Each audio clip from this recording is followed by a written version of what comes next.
Magandang araw mga idol, welcome to my YouTube channel. Tagal-tagal na tayo dito. Pag na natin itong nabili kong solar light, ilalagay ko doon sa kung okay, at try install na din natin mga idol. Isa, order ko sa Lazada. Testing natin kung mainam. Ito siya mga idol.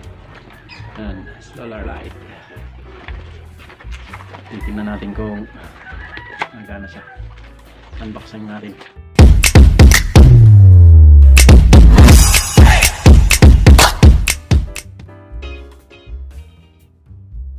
Ito siya mga idol, maliit lang siya, solar light. Ayan ito mga idol, may remote pa. Ayan, may remote, DVD. Ito may mga tools na mga idol, accessories, battery na rin. Tapos ito yung ito yung solar panel niya. Ayan,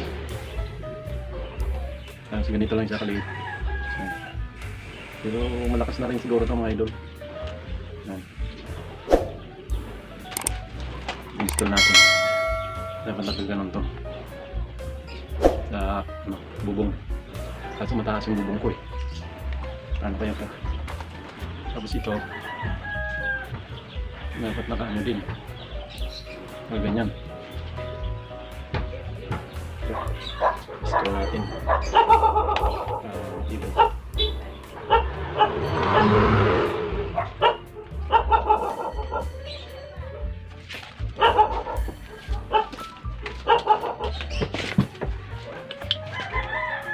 Kailangan ng pangontra.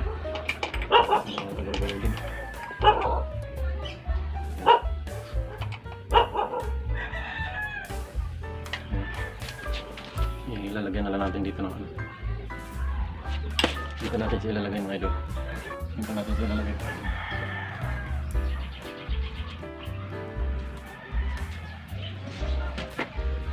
Ito na ang pipe.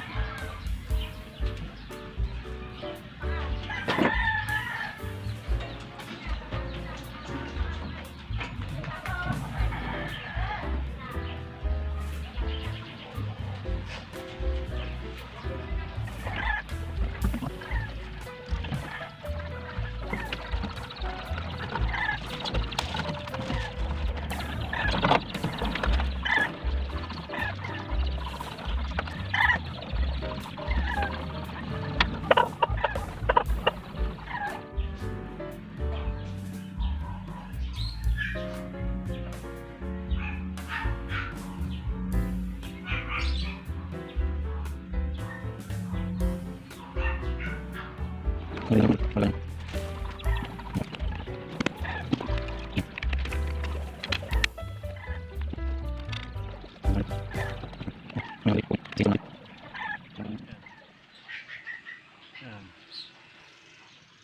Try natin pailawin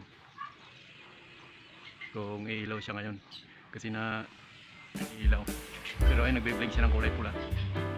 Tingnan natin kung ilaw mga idol. Ito yung sa remote niya. Ito yung mga